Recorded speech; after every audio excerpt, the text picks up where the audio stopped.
Mig og Medina, vi har valgt at skrive om Karen Blixen, og lave forfatterbeskrivelse af Karen Blixen, og først vil jeg lige starte med at fortælle om nogle faktaer. Hun blev født den 17. april 1885, og hun døde den 7. september 1962 på Rungstedlund i Nordsjælland. Hun blev 77 år gammel, hvor Rungstedlund det nu er et museum for Karen Blixen, hvor man kan se alle hendes værker og hendes udstillinger og alt omkring hende. Hun var en meget dansk og en højt beundret digter. Hun var samtidig også forfatter. Hun har oversat mange af sine ting til mange sprog, så hun er blevet verdenskendt. Hun studerede på Kunstakademiet i København. Og i 1914 så giftede hun sig med baron Bror von Blixen Fennike, og ægteparret de går så fra hinanden i 1922 og bliver skilt i 1925. Hun slår igennem som forfatter i 1934 med Seven Gothic Tales og vinder Teater Brandt rejselegat i 1939 og De Gyldne Laurbær i 1952. Hollywood-filmen Out of Africa bygger delvis på den amerikanske farm, hvor flere af hendes film, eller værker også, de er filmatiseret.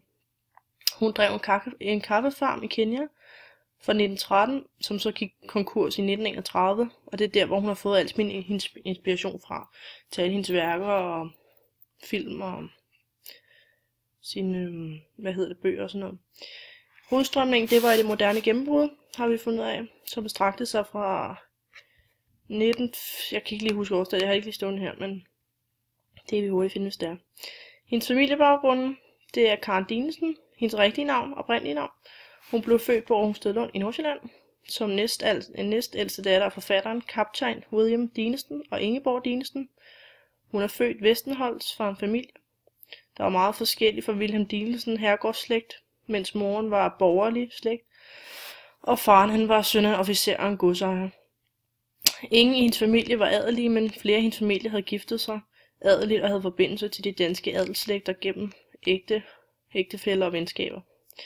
De levede alle ligesom de adelige, men tjenestefolk og uden økonomiske bekymringer. Så noget om hendes værker. Karen Blixen skrev allerede, mens hun var nede i Afrika, men skriverier de førte desværre ikke til anerkendelse. Først med hendes Seven Gothic Tales i 1934, skrevet under pseudonymet Isaac Dinesen, var der tale om et indie-debut. Bogen udkom i oversættelsen 7 fantastiske fortællinger i 1935. Senere er der kommet et stort antal værker, og Karen Blixen har vundet stor anerkendelse over hele verden. Forfatterskabet er for en stor del atypisk for sin tid, da historien sædvanligvis foregår i astoristika-miljøer i tiden ca. 1770 til 1848. Men forfatterskabet skriver sig samtidig ind i sin samtid ved at beskæftige sig med det oprindelige og det primitive, som også var litteraturtendensen i Danmark i 1920'erne til 1930'erne. Hendes historier de bygger op over de store fortællingers mønster, det vil sige, at forfatterne er en stedfortræder for den skabende Gud, og med sin fortælling skaber et ordnet billede af verden. Flere historier de er skrevet efter det kinesiske æskeprincip, hvor en historie ligger inde i en anden historie, som igen ligger inde i en tredje osv., ligesom de jo marmotdukker, hvor man hele tiden åbner noget nyt. Der er et gennemgående fortællende forløb i teksterne og opbyggelige budskaber. Hendes fortællinger betyder altid noget andet og mere end det, der umiddelbart fortælles. Så der ligger altid noget mere bag hendes fortællinger, end det hun lige prøver at få ud. Karen Blixen har et overblik over såvel fortællinger om sine personers historie. Fortællinger har almen menneskelige og essentielle elementer, som gør dem eviggyldige. Karen Blixen var et eksempel på en meget stærk kvinde, der realiserede sig som en stor forfatter og forsøgte at drive sin farm i Afrika, og derfor ofte omtalt anerkendelse af moderne feminister, selvom hun ikke selv regnede sig for at være en feminist. I Drømmende barn er der flere steder kommentarer, som bekræfter kvindesagen, hvis det er vel noget, der skulle undersøges.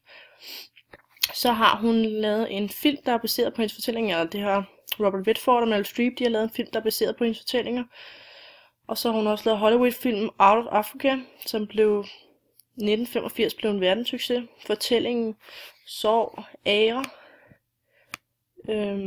blev filmatiseret i 1987, og novellen Babettes gæstebud blev filmatiseret i 1987 af Gabriel Axel, og Christian Braad Thomsen lavede filmen Karen Blixen, som blev en storyteller i 1995. Og det var sådan set det, vi havde om Karen Blixen.